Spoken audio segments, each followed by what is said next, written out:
ओम नमो भगवते वासुदेवाय नमो नमः। जय श्री कृष्णा। आप सभी का सनातन धर्मसार चैनल पर बहुत बहुत स्वागत है। मित्रों, साल की सभी 24 एकादशियों में देवशयनी एकादशी अत्यंत महत्वपूर्ण मानी जाती है।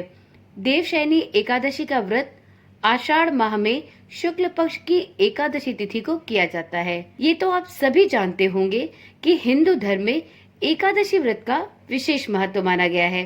इस व्रत को रखने से सुख समृद्धि और उन्नति की प्राप्ति होती है।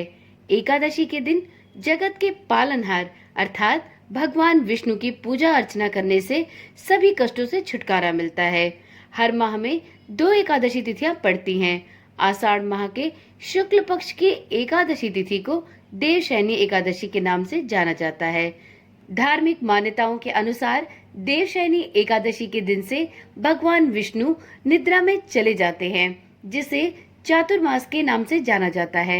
ऐसे में देवशयनी एकादशी से ही चातुर्मास का प्रारंभ हो जाता है। चातुर्मास के दौरान कोई भी शुभ कार्य नहीं किया जा सकता, क्योंकि चतुर्मास में भगवान विष्णु सो जाते हैं। चतुर्मास में मुंडन, शादी, सगाई, गृह प्रवेश, नामकरण आदि जैसे मांगलिक कार्य करना पूरी तरह से वर्जित बताया गया है। देवशयनी एकादशी का अर्थ होता है वह एकादशी जिस दिन भगवान विष्णु शयन करते हैं। तो चलिए जानते हैं देवशयनी एकादशी कब है और चातुर्मास का प्रारंभ कब से हो रहा है। तो मित्रों, हिंदू वैदिक पंचांग के अनुसार आषाढ़ माह के शुक्ल पक्ष की एकादशी तिथि इस साल 16 जुलाई मंगलवार की रात में 8:33 पर प्रारंभ होगी। यह एकादशी तिथि 17 जुलाई बुधवार को रात 9:02 पर समाप्त हो जाएगी। ऐसे में उदया तिथि को मानते हुए देवशयनी एकादशी 17 जुलाई को है और इसी दिन एकादशी का व्रत भी रखा जाएगा। चलिए अब जान लेते हैं देवशयनी एकादशी में पूजा का शुभ मुहूर्त क्या होगा।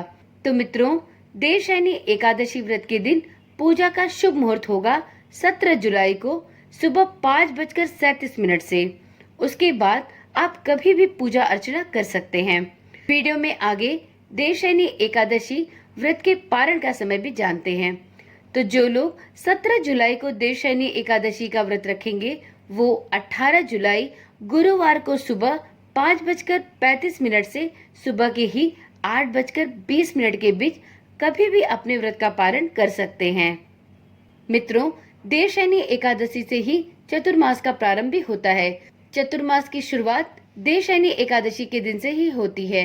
चतुर्मास आषाढ़ माह के शुक्ल एकादशी तिथि से प्रारंभ होकर कार्तिक माह के शुक्ल पक्ष की एकादशी तिथि तक चलती है। कार्तिक माह के शुक्ल पक्ष की एकादशी तिथि को चतुर्मास का समापन हो जाता है। जिस दिन चतुर्मास समाप्त होता है उस दिन देवउठनी एकादशी होती है। चतुर्मास में आषाढ़, सावन, भाद्रपद, अश्विन और कार्तिक मास आते हैं।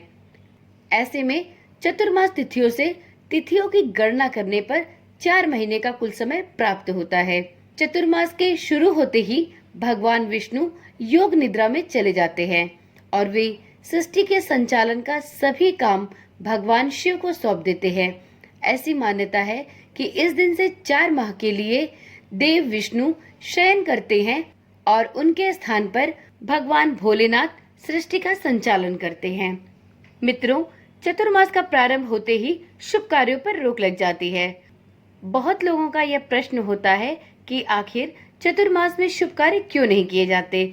तो मित्रों, धार्मिक मान्यताओं के अनुसार किसी भी मांगलिक कार्य को करने के लिए भगवान विष्णु का जागृत रहना जरूरी माना जाता है। मित्रों, ऐसा माना जाता है कि भगवान विष्णु जब जागृत अवस्था में रहते हैं तो उस समय किए गए किसी भी मांगलिक कार्य का पूरा फल और भगवान विष्णु का आशीर्वाद साधक को प्राप्त होता है।